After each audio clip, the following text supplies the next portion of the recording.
we try to look at these regular expressions and we try to look at the question itself, and then we try to solve it. We can first of all also have a little overview on why certain questions are the way they are. For example, the first question is that is insertion, which is basically taking common or and of two regular languages, always regular? It's always regular, yes, because in context free it's not always regular. The reason is for regular is that regular are, and we need to know that DFA, NFAs all are part of regular. That regular are closed under insertion. Any language accepted by DFA is regular, and insertion of two DFA is always a DFA, making a resulting regular. So NFA or epsilon NFA would do the same as they are also regular. So is reversed of regular language always regular? Yes, because you just reverse the language, or type 3, meaning reverse the rules on right side like this. If they are A goes to S1, S1 goes to A. You just basically flip around. And now we have a question: does there exist a language that can be recognized by an NFA but no DFA? So the answer to that is pretty much yes. We can of course do that. So basically we know that this is possible because NFA can be converted to DFA with power set construction. We have learned this as a method, and yes, this is possible. Then the question is that can every regular language be expressed by a regular expression?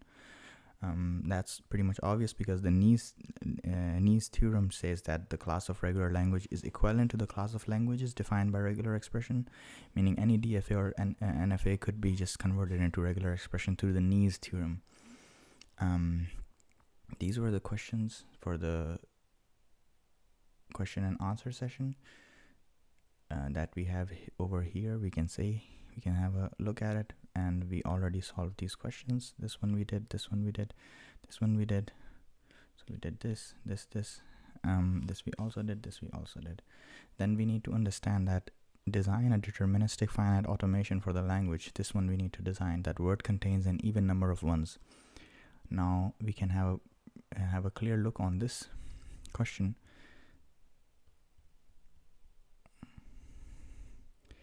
That how is the DFA designed? Firstly, so it has even number of ones. Now first of all, make the minimal even number of ones. I will walk through step by step how we created this. Even number of ones, 1 and 1. Now even number of ones is done. Now 0 can be as many in the between, it doesn't matter, it's looping, but you cannot move forward unless you make 1 1. So you first make even number of ones, which is the minimal condition, and then of course this is also accepting state, meaning that there is no one that you read, but still you can still get it accepted because you didn't read anyone, and that's also even. But then you need to read a 1 and you need to read another one. Now that's even, that's accepted. But now 0 also goes here, but now you also need to give a 1 here, because every DFA needs to have 2 arrows. Where are you gonna give the second arrow? So if you give it on its own, then basically it can loop on its own and keep making as many ones, and that will not be even ones. And then if you give this over here, that basically means that 1 1 1, but to move forward you cannot get accepted, and you cannot go back as well because there are no arrows going back. So you can do 1 1 1 and as infinite many zeros, but just to move forward from here you need to read a 1, and the moment you do it, the word does have even number of ones, and without it it can never be accepted. And to go back it needs to read a couple of zeros, and then it can go back, but still to come back to accepting state it always will need to do another one, which will then again make it even. 1 2 3 4 5.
So we basically try to see how we convert something like this into a NFA with this, and then we can convert it through the transition table to a proper DFA.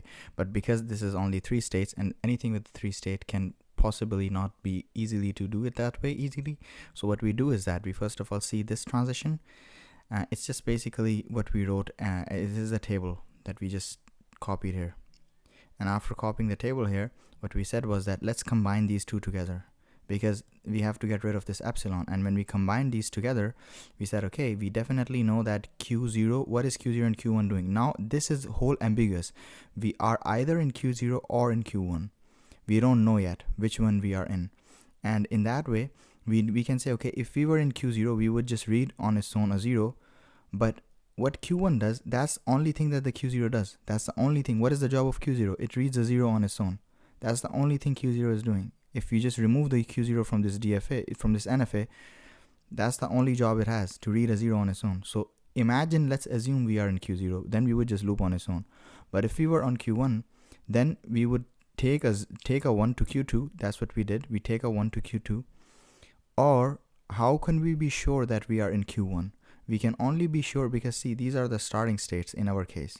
But you can, in our case, you can either start in Q0 or you can start in Q1, just like we said. This is the same thing. But if you were to start here, you would read nothing and you would go in Q1. So Q1 is also a starting state. But if you were to directly, we have to give the possibility for both. So this possibility we already gave like this. But how about Q1? How do we know if you already start in Q1?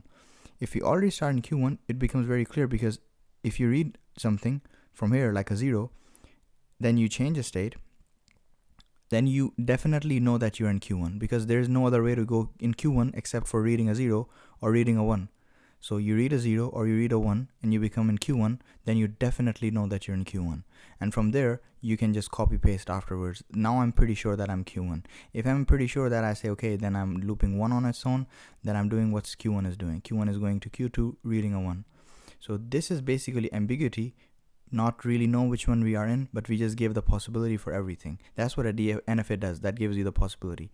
Then we just took it in a table, made a state here, made a state here, made a state here, wrote the name of all our state, wrote the alphabets, and then wrote all of them, that where are Q0, Q1 going on a 0. Reading a 0 is going on its own. Reading a 0 is going on Q0, Q1.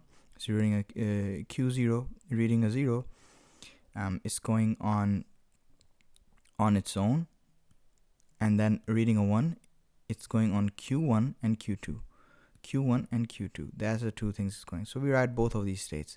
And we do the rest for all of the other states. So we just did that. And now the next step would be to write this as it is. That's when you convert it in a DFA. When NFA, you just wrote the states like this, and then you just follow the table along. But to convert it into DFA, you wrote it like this. And afterwards, you keep expanding the states, and you put 2 fingers now. You look at Q1, Q2 at the same time. Where do they go on 0? You write everything here. There's nothing here, so you basically just write Q2 here. And Q1, Q2, where does they go on 1? So this one is nothing, so Q1, Q2 goes back here. And now the only Q2 is left, and Q2 on 0 is going on its own, and on 1 is going nowhere. And because we cannot have an empty transition in a DFA, what we do is that we say, okay, 0 going on its own, 1 goes here. We wrote the name of all of these states and we follow the table. Now we stuck at Q2 because Q2 on 0 goes on its own, but where does it go on 1? We need to give it somewhere. We know on 1 it needs to go somewhere, so we give it somewhere, and that somewhere becomes basically nothing. You cannot do anything with it because it's not an accepting state. It has nothing for you. Because we know that our accepting state in our original question was a Q2, so we know that after doing this, we do definitely have an accepting state, which is Q2. And afterwards, we also say that the final state is basically 0, 1, but it's a dead state. It does nothing because we need to give both arrows in a DFA. Then what is this doing? This word doing? This word is ensuring that 1, 1 can occur, but if they occur, the 2 string of 1, 1 cannot occur. So for example, 0 can occur, but now 1 cannot occur again because 1 already occurred. So 1 cannot occur separated by a zeros. So for example, if 0, 0, 0, 1, this is allowed, this is allowed, this is also allowed, but this is not allowed now. Another one is not allowed separately after a 0. So 1 again is allowed, but now you can again have a 0 0 as many times as you want, but now you can never have a 1 once you have a 1 already in your string. So if you already have a 1 in your string, you cannot have it again. Subsequently, 2 1s cannot appear in a string, or even a single one after zeros have occurred. So if you do this, then this becomes invalid. So I hope you understand what the question was asking from us.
This is basically proof by contradiction again that so there is a halting problem and then there is a PCP. This is basically a string of dominoes.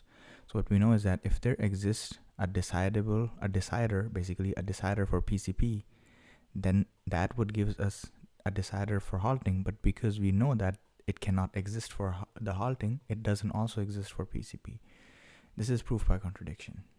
So what happens is that the Turing machine, it runs a word, it stops, it says yes or also yes for PCP because they could be converted and or they're because of equivalence, and we have a yes or no for this and vice versa. But because Turing machine is not more difficult than the PCP, which is the dominoes that we talked about, we know that there is no decider for that halting. And just like we said that this is how we can prove that a PCP can also, like, this is all in the reduction. So this is the function that we know that the function can look into a Turing machine that stops at a word and it says a yes, this is accepted. Then it also says yes for a PCP. Then yes or no happens, and we know that this goes back to the Turing machine. But because of the equivalence of each other, and Turing machine is not more difficult than the PCP being able to solve problems, we can say that then it comes, if this can be converted to this, and if there exists a decider for PCP, that would also give us a decider for halting. But because it doesn't exist for halting, that means this cannot be decided.